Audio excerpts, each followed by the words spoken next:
आवाज महाराष्ट्रामध्ये आपल्या सर्वांचं हार्दिक स्वागत. आज आपण आहोत परतूर येथील SDM कार्यालयामध्ये, ज्या ठिकाणी एका पारंपरिक खेळाच्या संदर्भामध्ये राहुल काळे नावाच्या विद्यार्थ्यानं अतिशय यश मिळवलं. सदरील विद्यार्थ्यांची निवड मलेशियामध्ये इंटरनॅशनल चॅम्पियनशिप जी होती त्या चॅम्पियनसाठी झालेली आहे.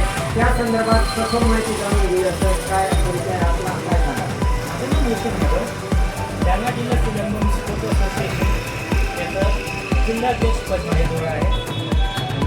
आपली जी भारतीय पारंपरिक शस्त्रविद्या आहे ज्याला सिलंबम आपण बोलतो, ती सिलंबम स्पर्धा आपण जालन्यामध्ये आयोजित केली होती. राष्ट्रीय स्पर्धेमध्ये जालन्यातील 10 विद्यार्थ्यांचं निकाल जाहीर झालेला आहे सध्या. आणि त्यात आपलं परतूरचं जे राहुल काळे आहे अंडर 16 या वयोगटामध्ये तो जालन्याचा प्रतिनिधित्व करत, भारताचा प्रतिनिधित्व करत मलेशिया येथे खेळायला जाणार आहे ऑगस्ट 1 आणि 2, 2026 मध्ये.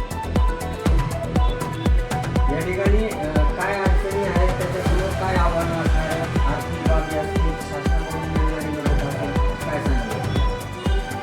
अडचण म्हणजे शारीरिक क्षमता आणि क्रीडा कौशल्य जे आहे त्याचे कोच सोबत रोहितजी आहे, रोहितजी जयस्वाल यांच्या मार्गदर्शनाखाली तो क्रीडेमध्ये तो परफेक्ट आहे. परंतु आता अडचण आहे जालन्यातून मलेशियापर्यंत जाण्याकरिता त्याची आर्थिक जी परिस्थिती आहे ती बाकीची असल्या कारणाने आम्ही संघटना जालना आणि परतूर सर्वच राजूर व्यक्तींना आम्ही विनंती करू इच्छितो की त्याला तिथून तिथपर्यंत जाण्याकरिता जे आहे आपण आर्थिक सहयोग योगदान द्यावा, जेणेकरून मलेशियातून परत येताना तो खाली हात येणार नाही याची फुल गॅरंटी आम्हाला आहे. कितीपर्यंत अंदाजे किती खर्च लागेल?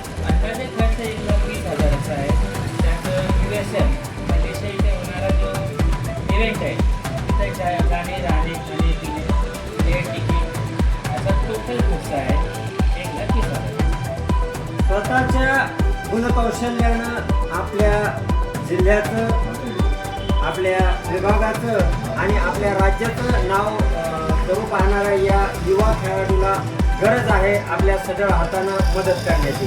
या ठिकाणी राहुल काळे या 16 वर्षाच्या युवकाला या ठिकाणी आपल्या सर्वांच्या मदतीची अपेक्षा आहे. याच अपेक्षेसह प्रशासन आणि प्रशासनातील सामाजिक संस्थेतील जे कोणी दानशूर मंडळी असतील त्यांना आम्ही असं आवाहन करतो की या ठिकाणी या युवकाला शक्य तेवढी होईल तेवढी मदत त्यांनी करावी. बुलंद आवाज महाराष्ट्रासाठी मी मारुती गोरबान.